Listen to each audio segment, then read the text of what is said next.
नमस्ते मेरी प्यारी माताओं, बहनों और सभी आस्तिक जनों। आप सभी को माघ मास की इस परम पावन षटतिला एकादशी की अनंत शुभकामनाएं। आज हम षटतिला एकादशी की इस अत्यंत महिमाशाली और पावन कथा का प्रारंभ करते हैं।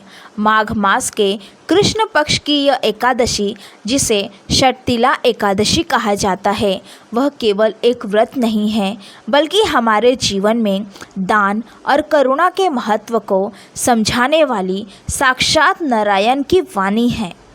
आज का यह दिन हम सभी के लिए अत्यंत सौभाग्यशाली है, क्योंकि आज के दिन भगवान विष्णु की कृपा से उन पापों का भी नाश हो जाता है जो अनजाने में हमसे हुए हो।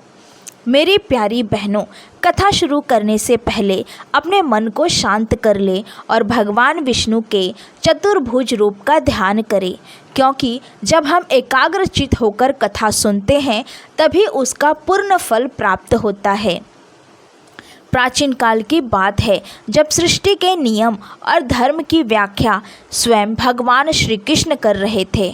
उस समय धर्मराज युधिष्ठिर ने अपनी जिज्ञासा शांत करने के लिए पूछा कि हे जनार्दन, हे मधुसूदन, माघ मास के कृष्ण पक्ष में जो एकादशी आती है उसका नाम क्या है? उस दिन किस देवता की पूजा की जाती है और इस व्रत को करने की विधि क्या है?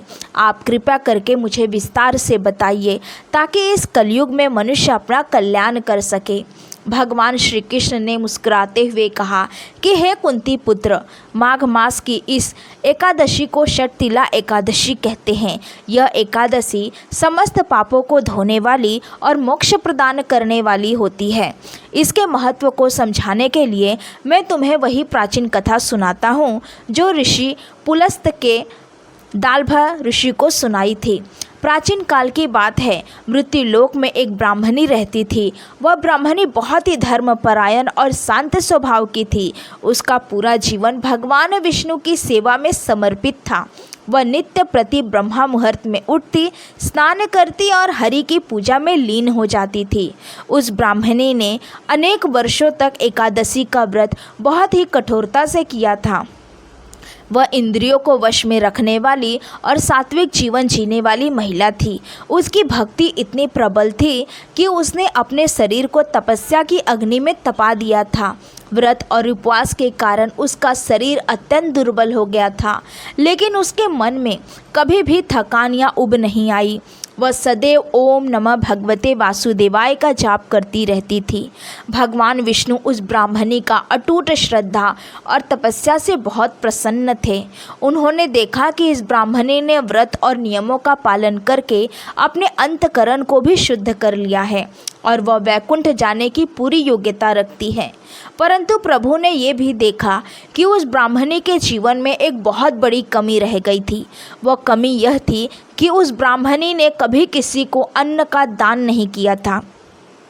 वह स्वयं तो भूखी रहकर व्रत कर लेती थी, लेकिन जब भी कोई भिखारी या प्यासा उसके द्वार पर आता तो वह उसे भोजन देने के बजाय केवल धर्म की बातें सुनाकर या खाली हाथ विदा कर देती थी। भगवान विष्णु ने विचार किया कि अन्न दान के बिना मनुष्य की आत्मा कभी पूरी तरह तृप्त नहीं होती। यदि यह ब्राह्मणी इसी अवस्था में वैकुंठ आएगी तो वहाँ भी इसे भूख का अनुभव होगा और इसे तृप्ति नहीं मिलेगी, क्योंकि मनुष्य जो यहाँ बोता है वही परलोक में काटता है। अपनी भक्त के कल्याण के लिए भगवान विष्णु ने एक अद्भुत लीला रची। एक दिन भगवान विष्णु ने एक दिनहीन भिखारी का रूप धारण किया। उनके वस्त्र फटे हुए थे, शरीर पर धूल लगी थी और हाथ में एक भिक्षा पात्र था। वे उस ब्राह्मणी के द्वार पर पहुँचे और करुण स्वर में पुकारने लगे, हे माते, भिक्षाम देहि, बहुत भूख है, कुछ भोजन दे दो। ब्राह्मणी बाहर आई और उस भिखारी को देखकर क्रोधित हो गई। उसने सोचा कि मेरी पूजा के समय यह कौन विघ्न डालने आ गया। उसने उस भिखारी से कहा कि तुम यहाँ क्यों आए हो? मेरे पास तुम्हें देने के लिए कुछ नहीं है। लेकिन वह भिखारी बार बार भोजन की याचना करने लगा। तब उस ब्राह्मणी ने आदेश में आकर जमीन से एक मिट्टी का ढेला उठाया और उस भिखारी के पात्र में डाल दिया। भगवान जो भिखारी के रूप में थे, वे उस मिट्टी के ढेले को भी बड़े प्रेम से लेकर वहाँ से अंतर्ध्यान हो गए और वैकुंठ लौट आए। कुछ समय के बाद उस ब्राह्मणी का समय पूरा हुआ और उसने अपना पार्थिव शरीर त्याग दिया। अपनी भक्ति के प्रताप से वह सीधे स्वर्गलोक पहुंची। वहाँ उसे रहने के लिए एक बहुत ही विशाल और सुंदर स्वर्ण का महल मिला। महल के खंभे मणियों से जड़े थे और वहाँ की सुंदरता देखते ही बनती थी। लेकिन जैसे ही वो ब्राह्मणी महल के भीतर गई, वो दंग रह गई। वह महल पूरी तरीके से खाली था। वहाँ न तो बिस्तर था, न पानी का घड़ा और न ही अन्न का एक भी दाना। महल के आंगन में एक सुंदर आम का वृक्ष तो था, लेकिन उस पर एक भी फल नहीं लगा था। ब्राह्मणी व्याकुल हो गई और भागती हुई भगवान विष्णु के पास पहुंची। उसने रोते हुए कहा, हे प्रभु, मैंने जीवन भर आपकी सेवा की, हर एकादशी का कठोर व्रत किया, कभी झूठ नहीं बोला, फिर मुझे यह शून्य महल क्यों मिला? मेरे महल में अन्न और वैभव क्यों नहीं है? भगवान विष्णु ने अत्यंत सौम्यता से उत्तर दिया, हे देवी, तुमने व्रत और तपस्या तो बहुत की, जिसमें तुम्हें यह दिव्य महल और स्वर्ग में स्थान मिला, लेकिन तुमने अपने पूरे जीवन में कभी किसी भूखे को अन्न दान नहीं किया। तुमने मेरे भिक्षा पात्र में अन्न के स्थान पर मिट्टी का ढेला डाला था। यह खाली महल और फलों से रहित वृक्ष तुम्हारे उसी कर्म का फल है। स्वर्ग में वही प्राप्त होता है जो मनुष्य पृथ्वी पर दूसरों को दान देता है। ब्राह्मणी को अपनी भारी भूल का एहसास हुआ और वह प्रभु के चरणों में गिरकर क्षमा मांगने लगी। उसने पूछा, हे दया निधान, अब इसका क्या उपाय है? मैं अपनी इस गलती को कैसे सुधार सकती हूँ? भगवान ने कहा, हे ब्राह्मणी, तुम वापस अपने महल में जाओ। जब देव स्त्रियाँ तुमसे मिलने आए तो तुम अपना द्वार तब तक मत खोलना जब तक वे तुम्हें षटतिला एकादशी के व्रत की संपूर्ण विधि और महिमा न सुना दे। वही व्रत तुम्हारे इस संकट को दूर करेगा। ब्राह्मणी अपने महल में लौट आई। कुछ समय बाद स्वर्ग की देवियाँ उनके द्वार पर आई और द्वार खोलने का आग्रह करने लगी। ब्राह्मणी ने कहा, यदि आप मेरा भला चाहती हैं तो पहले मुझे षटतिला एकादशी की विधि बताएं। तब उन देवियों ने विस्तार से उसे बताया कि माघ मास की इस एकादशी को तिल का 6 प्रकार से प्रयोग करना चाहिए। ब्राह्मणी ने पूरी श्रद्धा के साथ वह व्रत किया। उसने तिल से स्नान किया, तिल का उबटन लगाया, तिल का हवन किया, तिल मिश्रित जल से तर्पण किया, तिल का भोजन किया और ब्राह्मणों को तिल का दान दिया। व्रत के पूर्ण होते ही चमत्कार हुआ। उसका महल दिव्य सामग्री, अन्न, धन और सुख सुविधाओं से भर गया। उसका शरीर भी स्वर्ण की तरह चमकने लगा और वह पूर्ण तृप्त हो गई। मेरे प्यारी बहनों, इस कथा का सार यही है कि दान ही सबसे बड़ा धर्म है। षटतिला एकादशी के दिन तिल का 6 प्रकार से उपयोग करने का विशेष विधान है। पहला तिल स्नान, दूसरा तिल का उपटन, तीसरा तिल का हवन, चौथा तिल का तर्पण, पांचवा तिल का भोजन और छठा तिल का दान। इस दिन भगवान विष्णु की पूजा में तिल और गुड़ के लड्डू अर्पित करने चाहिए। सुबह जल्दी उठकर स्नान के जल में गंगा जल और तिल मिलाकर स्नान करना चाहिए। फिर तांबे के लोटे में जल भरकर उसमें तिल और अक्षत डालकर सूर्यदेव को अर्घ्य देना चाहिए। भगवान विष्णु की प्रतिमा को पीले वस्त्र पहनाए और उन्हें पीले फूलों से सजाए। पूरे दिन निराहार रहकर या फलाहार लेकर व्रत का पालन करें। रात्रि में प्रभु के नाम का संकीर्तन करें और जागरण करें। अगले दिन यानी द्वादशी को किसी ब्राह्मण को तिल से भरा पात्र, छाता, जूता या अन्न का दान करना अत्यंत शुभ माना जाता है। कहते हैं, तिल के दान से मनुष्य के जितने तिल दान किए जाते हैं उतने ही हजारों वर्षों तक वह स्वर्ग में निवास करता है। कथा और पूजा के बाद भगवान की आरती करना अत्यंत आवश्यक है। आइए हम सब मिलकर इस पावन आरती का गायन करते हैं। ओम जय जगदीश हरे, स्वामी जय जगदीश हरे। भक्त जनों के संकट, दास जनों के संकट, शनि में दूर करे। ओम जय जगदीश हरे।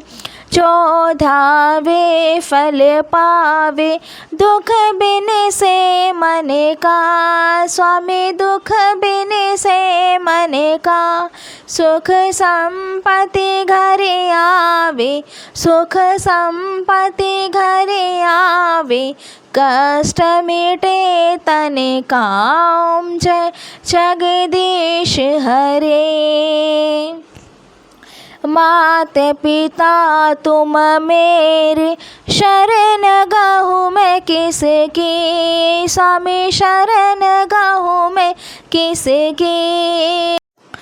तुम्हें बिन और न दूजा, तुम बिन और न दूजा, आस करूँ मैं जिसकी।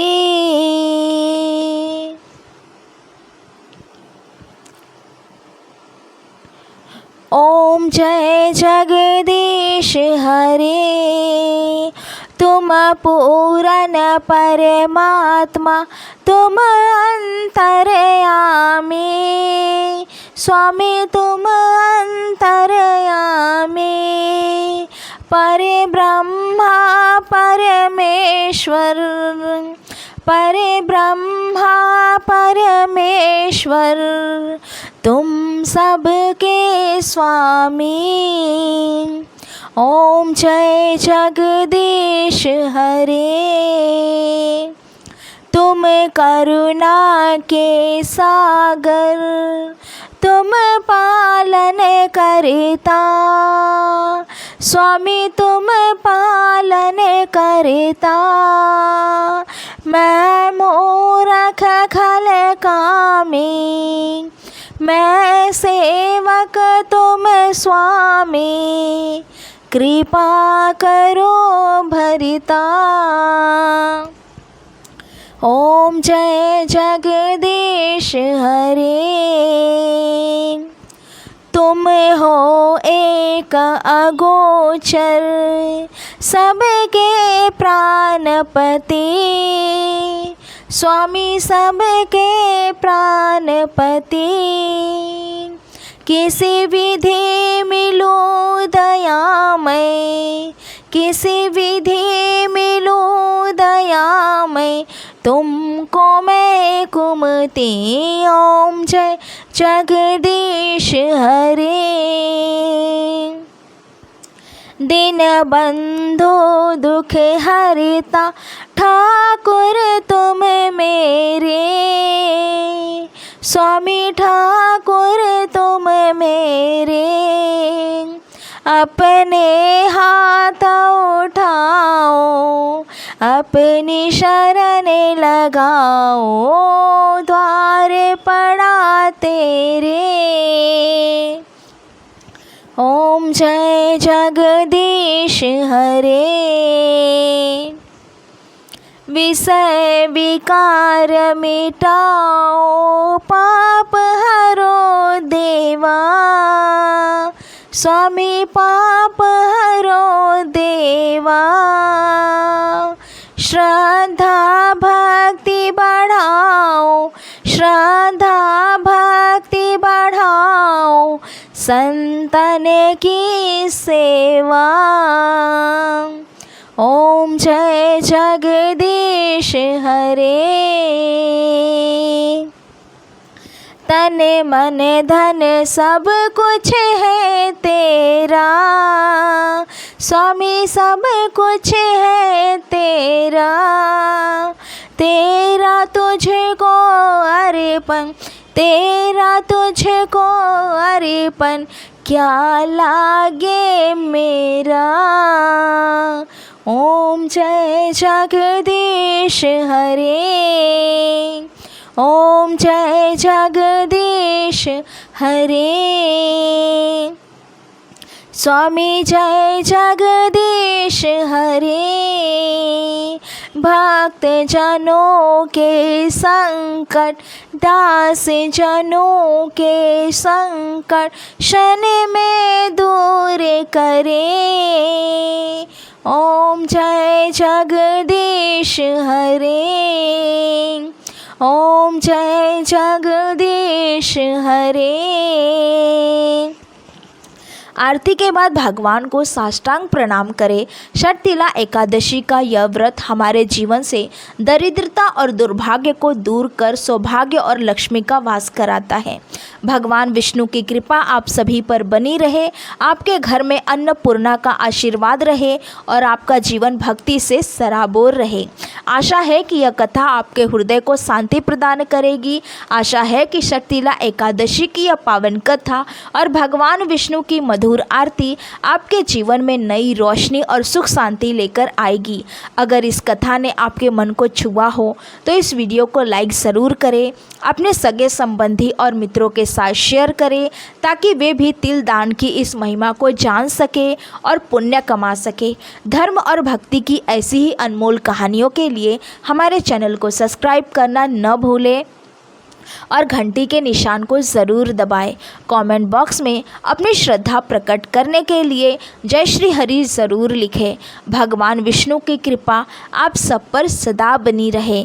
बहुत बहुत धन्यवाद। नमस्कार।